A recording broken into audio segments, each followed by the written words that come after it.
Howdy folks, my name is William Oakes and I am one of the interpreters here at Fort Loudon State Historic Area, and today I am hanging out in our commissary.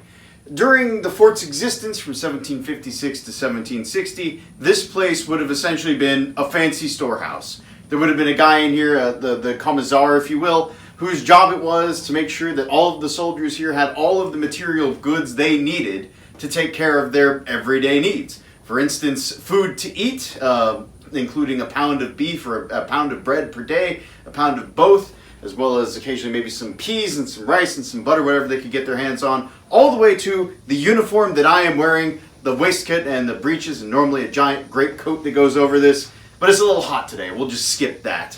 And also weaponry. These various kinds of tools that the commissary would have been divvying out to the soldiers, again, would have been coming out of here, as well as different storage places around the fort. But more importantly, and to the point of what I have with me back here today, this space might have also seen a little bit of use for one of the most important actions of the 18th century. One of the most basic things that people did, especially out here in the Overhill country, this space where the British and the Cherokee shared territory, trade. In 1756, this fort was built by the Independent Company of South Carolina and the British from the British colony of South Carolina to protect the Cherokee and to sustain an alliance, to make sure that the Cherokee were protected at the height of the French and Indian War from other rival tribes like the Creek and the Choctaw and the Chickasaw, as well as from the French all the way out in Louisiana.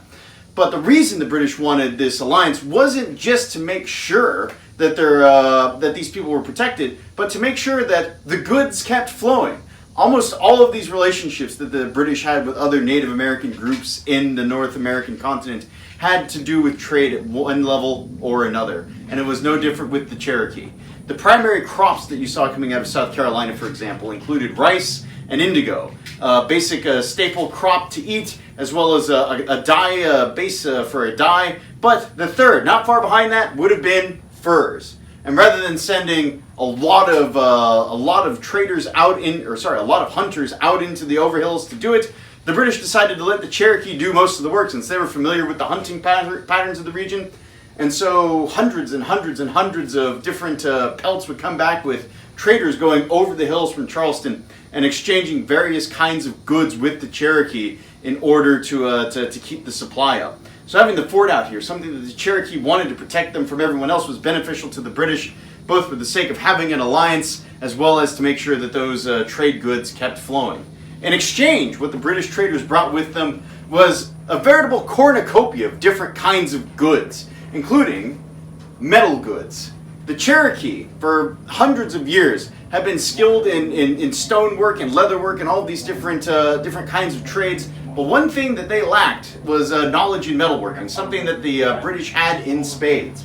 And so some of the goods they would bring with them would include trade knives like I have here, things that you can use to better skin deer or beaver, different kinds of animals, or perhaps just use for any sort of application that you might have in cooking or construction work. But it wasn't just limited to that. The British also brought with them axe heads, which could be used for woodworking, of course, or any sort of carpentry or timber work.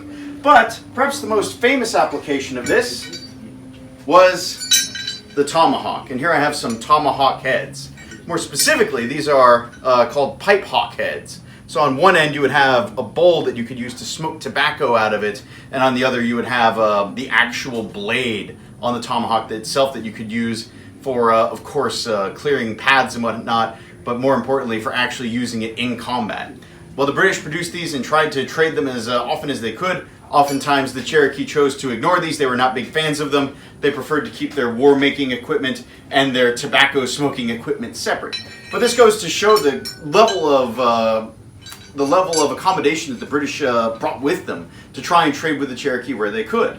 Now, one thing you can't see in these goods, however, despite them looking like they're of good quality, oftentimes British traders didn't necessarily bring the best things with them. If they could get by giving a subpar tomahawk head, for instance, to a Cherokee headman in exchange for a lot of deer skins, they would absolutely do that. So a lot of these traders would cultivate these relationships with the Cherokee that were not always positive. There were ones that were reputable traders, but there are also plenty who were seen as kind of swindlers, as taking advantage of the Cherokee where they could. And that's another purpose of Fort Loudon, not just to make sure that the trade stayed open, but to make sure that the trade, while it was here, was also fair and somewhat balanced. So that way the Cherokee could get what they need and they wouldn't have to constantly be replacing the supply every so often. One of the most important goods that British traders brought with them, though, made out of iron, but also having this mix with wood, is the musket. British traders brought with them dozens of these things whenever they went over the hills. And this piece of technology was vital to Cherokee survival.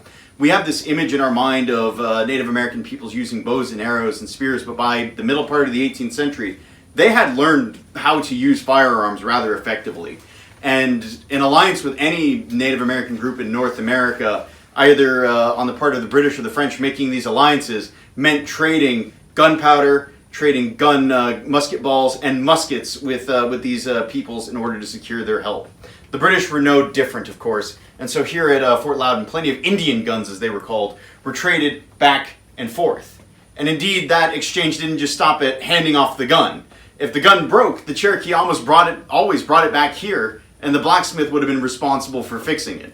Indeed, some nights the blacksmith here at Fort Loudon would have been working more for the Cherokee fixing their guns than he would have been perhaps making nails or shutters for the fort.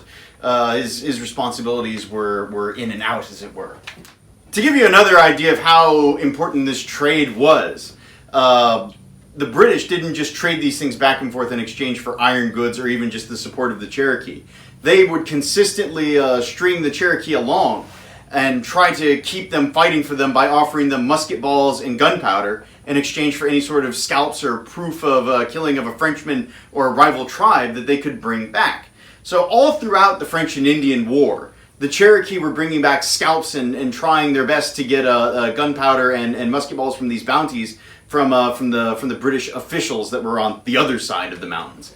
And when these relationships broke down, which they often did, especially in 1760, part of the reason Fort Loudon falls is because a siege of the Cherokee laid on this place when relations broke down, partially over the removal of the trade of muskets and gunpowder and musket balls, in addition to other diplomatic factors. But that's a lot for the moment. In addition to these metal goods, the Cherokee would have also been treated to more decorative items as well. The Cherokee are people that value certain different kinds of what we would consider decorative goods because they saw in them a lot of symbolism, a lot of reflection upon their own prosperity, their own social status, as well as their own spiritual practices. So some of the things that would have been traded by the Cherokee, or traded to the Cherokee in exchange for pelts, include something like a gorget here. This is an old piece of medieval armor. Back in the days, knights would have these around their neck as kind of a protection piece up there, that if a blade were to hit you there, would hopefully slide down, and below you would be more armor, and that would protect you from the glance. But as armor became less and less relevant, these things, the gorget, stuck around mainly as a marker of rank. Officers would wear these to show off that they were a lieutenant or a captain and that their men knew the rank and that they should respect that rank. The British would trade these with the Cherokee, though, who had been using these things for ages as a status symbol. That powerful warriors and headmen had these things, and that if you had a good one, it reflected upon your social status. Same things with copper wire. You could use these for armbands. You could use these for different kinds of jewelry. The Cross of Lorraine, another very popular motif. It's associated with the region of Lorraine in France, the House of Lorraine, as well as Christian symbolism, but the Cherokee themselves also took it, probably in some part because it kind of looks like a dragonfly. It resembles these other things in Cherokee society, not necessarily intentionally from the part of the British, but they noticed it and they took advantage of it where they could. Other pre-made armbands, as well as things like pre-manufactured threads and ribbons. But it doesn't just end there. The Cherokee, much like the soldiers here, liked to keep themselves well groomed. As you can see, I'm as close to cleanly shaven as I can get at the moment, and that was required for the soldiers. So they would use, to do this, something like a straight razor, which I have right here. They would keep these on hand, and they would have a mirror, and they would shave off their face, in part to maintain some level of uniformity with their other soldiers, in part for cleanliness. A messy beard just doesn't look good, doesn't look clean, and of course discipline. If everyone's doing it, it keeps that unit cohesion alive. It keeps everyone on the same page. They're all doing the same thing. They all have the same expectation. Well, the Cherokee, prior to the arrival of the British and the French, the way that they would remove their hairs wasn't necessarily through just shaving. They often had this practice of just plucking them out individually. It was a very painful practice. But with something like a straight razor, they could do this practice they'd been doing before, but with a more efficient way. You might also have needles of bone and wood that would be traded for everything from making clothing to sewing leather work, and of course also combs. So personal grooming was an important part of the trade.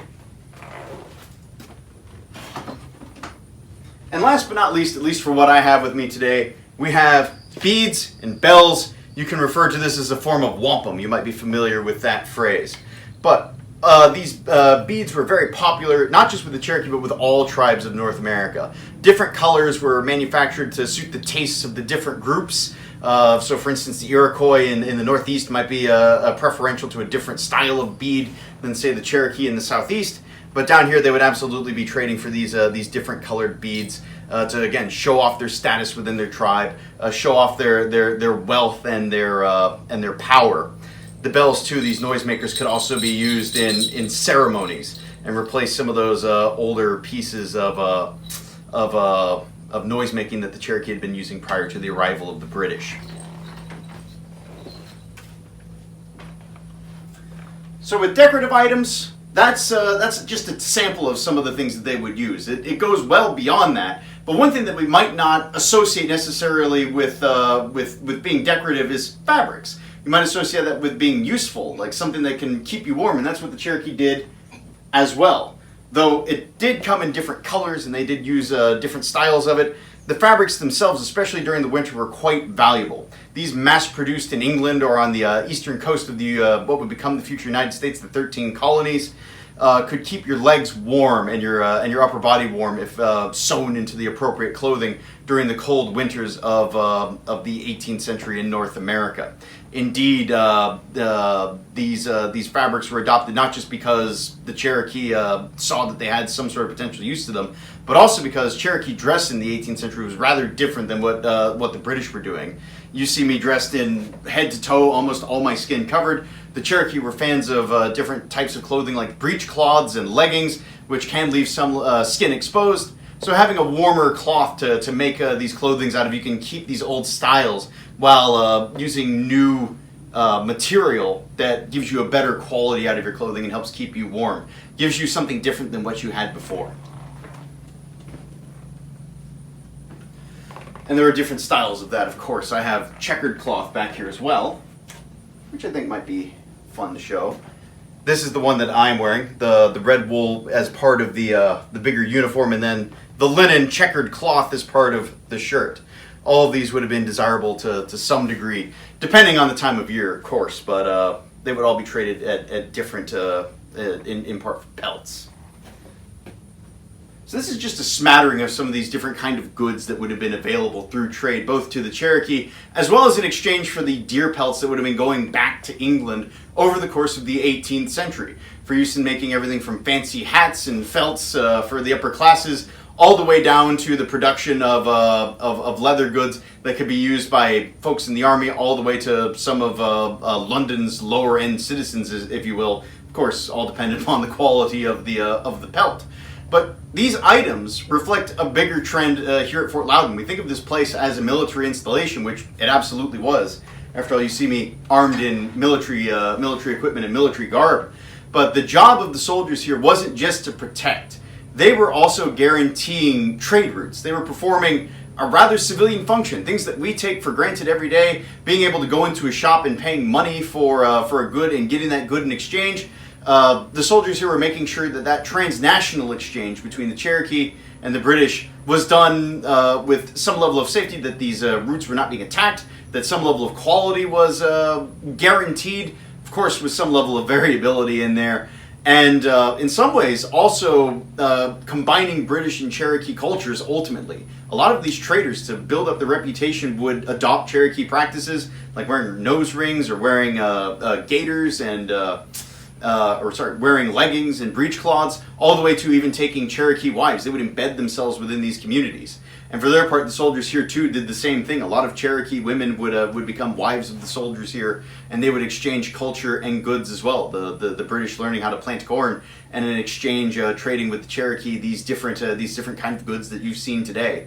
So this fort and these goods represent far more than just military history and politics of the 18th century. It's very human, and it might be one of the most basic human activities that we do, exchanging goods with our fellow man. Thank you very much.